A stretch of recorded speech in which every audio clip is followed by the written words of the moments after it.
Ya, halo. Bertemu lagi dengan saya. Kita akan bahas sedikit tentang bagian dari hukum ketenagakerjaan kita. Topik yang mau saya bahas kali ini adalah tentang perjanjian kerja dalam hubungan kerja antara pengusaha dan pekerja. Bagaimana hukum kita mengatur tentang perjanjian kerja? Ikuti penjelasan saya selanjutnya. Kali ini kita akan membahas tentang perjanjian kerja. Perjanjian kerja dalam hubungan kerja ini adalah sesuatu yang tidak bisa kita lupakan, karena mengenai perjanjian kerja ini adalah mengatur berbagai hal. Antara lain isinya memuat tentang hak dan kewajiban antara pekerja dan pengusaha. Perjanjian kerja dalam hukum kita boleh dibuat dalam dua bentuk, yaitu satu, dibuat secara tertulis atau dibuat secara lisan. Perjanjian kerja yang diharapkan sesungguhnya adalah perjanjian yang dibuat secara tertulis. Mengapa? Karena kalau secara tertulis, maka masing-masing pihak memiliki fisik dari dokumen hubungan kerjanya, dan kemudian kedua, para pihak boleh membaca, mengetahui dengan mudah apa hak dan kewajiban yang dimuat di dalam perjanjian kerjanya. Nah, kalau dibuat secara lisan, artinya perjanjian kerjanya tidak berwujud dalam bentuk dokumen, tapi berwujud sebagai sebuah pengakuan bahwa antara pekerja dan pengusaha memiliki hubungan kerja. Tapi kalau ditelisik, mana dokumennya? Tidak ada. Nah, dalam hukum kita dibolehkan perjanjian kerja dibuat secara tertulis maupun secara lisan. Perjanjian kerja secara lisan itu untuk melindungi mereka yang dianggap buta huruf. Pembentuk undang-undang kita masih memberikan perlindungan terhadap warga negara yang tidak bisa baca tulis, yang kalau dia mengikatkan hubungan kerja, maka tidak ada kewajiban harus dengan perjanjian yang tertulis. Nah, oleh karena itu, perjanjian kerja secara tertulis pasti secara hukum dia disebut sebagai perjanjian kerja permanen atau hubungan kerja yang bersifat permanen, atau dengan bahasa yang sehari-hari mungkin saudara sering mendengar disebut dengan perjanjian kerja waktu tidak tertentu atau PKWT-T. Jika ada hubungan kerja mau dipersyaratkan batas berlaku hubungannya, maka dia wajib dibuat secara tertulis. Sebab dia dengan tertulis maka bisa disusun kalimat perjanjiannya mengatakan misalnya begini: perjanjian ini mengatur hubungan kerja berlaku dari tanggal bulan tahun sekian sampai dengan tanggal bulan tahun sekian. Nah, itu tertulis, maka dia bisa terbaca dengan baik. Tapi kalau dia perjanjiannya dibuat lisan, maka hal semacam itu tidak bisa ditemukan. Itu sebabnya jadi dua rumusnya. Jika perjanjian kerja dibuat secara lisan, atau dengan kata lain, jika pekerja dengan pengusaha tidak pernah menandatangani perjanjian kerja secara tertulis, maka itu pasti sifatnya PKWT-T.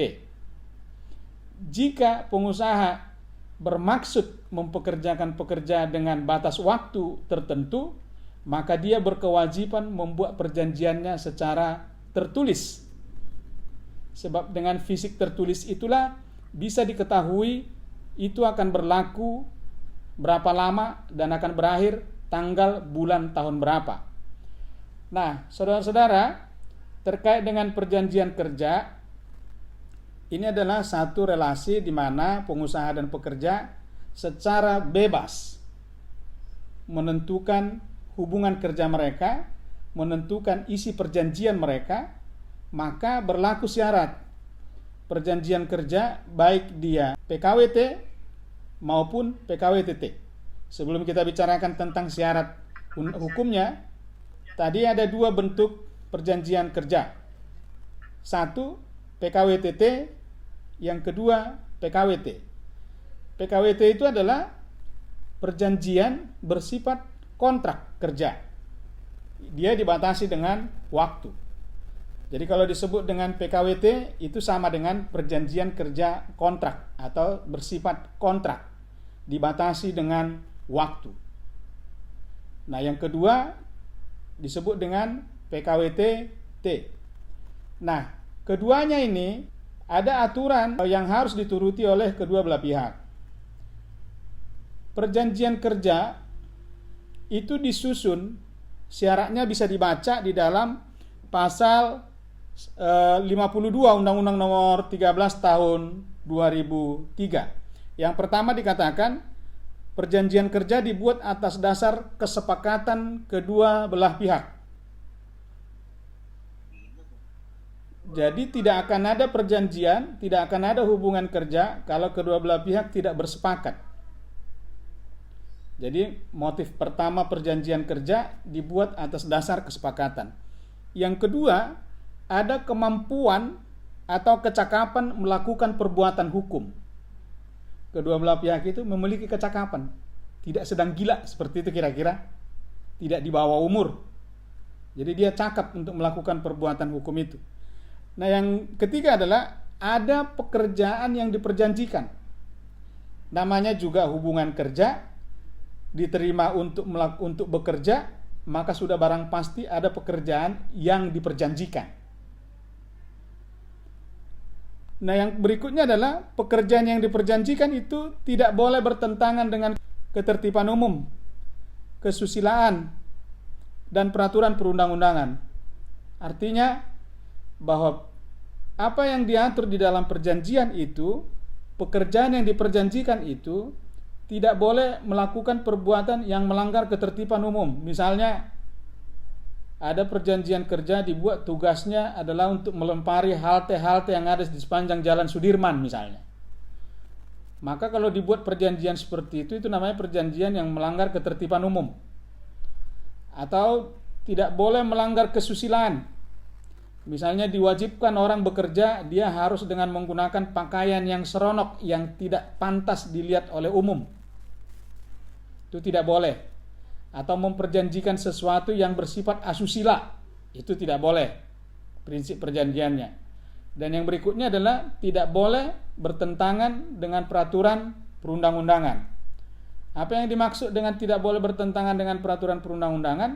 Bahwa tidak boleh memperjanjikan sesuatu untuk menyingkirkan ketentuan-ketentuan perundang-undangan. Apa misalnya? Kita ambil contoh, tidak boleh pekerja dan pengusaha memperjanjikan bahwa mereka akan bekerja melebihi waktu kerja, melebihi 7 jam atau melebihi 8 jam tanpa mendapatkan kompensasi lembur. Atau tidak boleh memperjanjikan bahwa kalau pekerja mengalami sakit atau kecelakaan kerja, maka perusahaan tidak bertanggung jawab untuk proses penyembuhannya, atau perusahaan tidak ikut serta mengcover biaya perlindungan kesehatannya melalui BPJS Kesehatan misalnya, atau BPJS Ketenagakerjaan. Itu prinsipnya. Jadi tidak boleh memperjanjikan untuk mendegradasi ketentuan perundang-undangan. Saudara-saudara harus tahu begini, yang namanya ketentuan yang terdapat di dalam peraturan perundang-undangan itu adalah standar. Tidak boleh ada pelaksanaan hubungan kerja kualitasnya di bawah norma undang-undang. Nah, itu sebabnya dikatakan perjanjian kerja tidak boleh memperjanjikan dengan cara mengurangi atau melanggar nilai-nilai yang sudah digariskan di dalam peraturan perundang-undangan. Bagian lain misalnya tidak boleh diperjanjikan bahwa kalau pekerja menikah atau melahirkan maka wajib mengundurkan diri dari perusahaan. Tidak boleh diperjanjikan itu, karena undang-undang sudah mensyaratkan semua orang yang bekerja Jika masih lajangnya, berhak untuk nikah. Setidak-tidaknya harus dilindungi menikah 1 kali. Kalau yang kedua, ketiga, dan keempat urusan lain. Nah, sekarang kalau saja sudah ada orang yang harus menikah dan harus kemudian hamil dan harus melahirkan, maka perjanjian kerja tidak boleh mengatakan setiap orang yang mau melahirkan dia wajib mengundurkan diri tanpa kompensasi apapun dari pengusaha. Itu tidak boleh.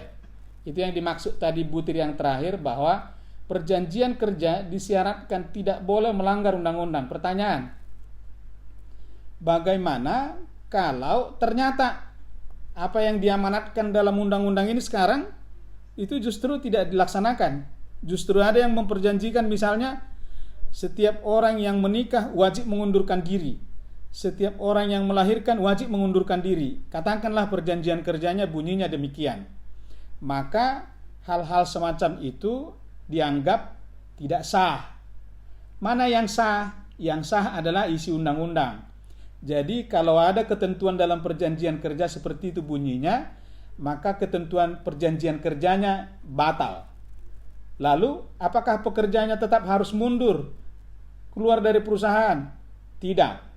Dia tetap boleh bertahan. Apa perlindungannya? Perlindungannya adalah ketentuan perundang-undangan.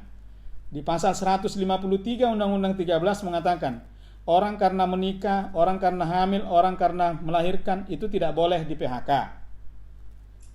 Atau ada ketentuan lain, misalnya orang karena sakit di dalam undang-undang dilarang di PHK. Baru 1 bulan sakit, 2 bulan atau 3 bulan atau 4 bulan, lalu di PHK. Di perjanjian kerjanya dikatakan misalnya, setiap orang yang sakit wajib mengundurkan diri, atau setiap orang sakit dapat di PHK tanpa kompensasi.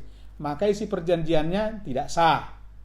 Itu perjanjiannya batal demi hukum. Maka kembali yang berlaku adalah undang-undang. Nah, saudara-saudara, terkait dengan prinsip perjanjian itu kita bisa temukan kemudian di dalam pasal 1320 KUH Perdata. 1320 KUH Perdata itu mengatur bahwa perjanjian itu dibuat karena adanya kesepakatan antara kedua belah pihak. Nanti ini ada relevansinya dengan yang kita bahas tadi. Ada kesepakatan antara kedua belah pihak. Jadi kalau ada pekerja bekerja dengan pengusaha, pengusaha mengikatkan diri dengan pekerja, maka itu terjadi karena kesepakatan kedua belah pihak.